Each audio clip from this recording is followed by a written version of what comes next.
Justement, avant de terminer, il nous reste quelques petites minutes.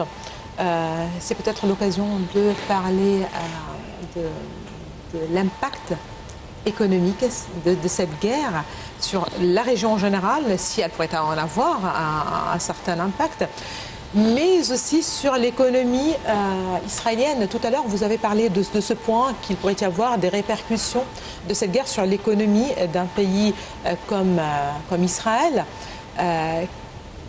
Comment voyez-vous justement simplement les répercussions de cette guerre? Est-ce que pour Israël, quand on parle d'un conflit, il faut que ça soit gagnant-gagnant, et on parle toujours de formules pareilles. Est-ce que c'est le cas pour cette guerre? Je ne pense pas que ce genre de conflit, il n'y a pas de gagnant-gagnant, mais je pense que sur la voie économique, pour commencer avec, bien sûr, Israël va être très touché. Elle est touchée parce que c'est un paralyse énorme. Pratiquement l'économie s'arrête parce qu'ils ont pratiquement, ils prennent toutes leurs forces, hommes et femmes, pour les mettre dans l'armée. Donc il n'y a personne qui gère l'économie. Ça, c'est d'un côté. Clairement, la Palestine, elle est complètement détruite. Donc même l'économie palestinienne est catastrophe. L'Égypte, c'est très clair qu'on est en train de souffrir parce que traditionnellement, il y avait presque le canal de Suez.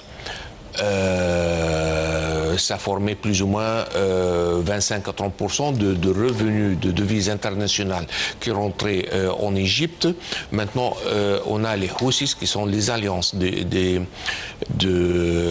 d'Iran qui sont arrêtés, sont en train d'attaquer tous les bateaux et les navires qui sont en train de rentrer dans la mer Rouge du Sud, qui fait que pratiquement l'Égypte a perdu énormément une source très importante de devises internationales, et malheureusement on voit les seuls profitants de ce qui est en train de se passer, ce sont les producteurs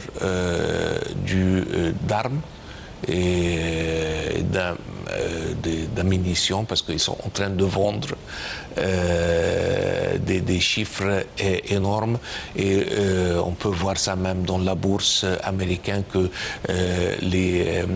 les valeurs de leur stock dans la bourse est en train de flamber parce qu'ils sont en train de faire des profits énormes qui n'étaient pas prévus. Donc là, il y a des répercussions économiques qui sont très négatives sur l'Égypte, parce que le tourisme aussi en Égypte est en train de souffrir. Donc, tourisme et canal de Suez, Israël même est en train de souffrir, Palestine a bien souffert, et de l'autre côté, les producteurs des armes, des ammunitions sont en train de profiter énormement. C'est ça. Ahmed El-Silence, vous êtes expert de gestion stratégique et économique. Merci beaucoup d'avoir été parmi nous ce soir. Madame, monsieur, merci à vous aussi de nous avoir suivis. Excellente fin de soirée à toutes et à tous, et à la prochaine.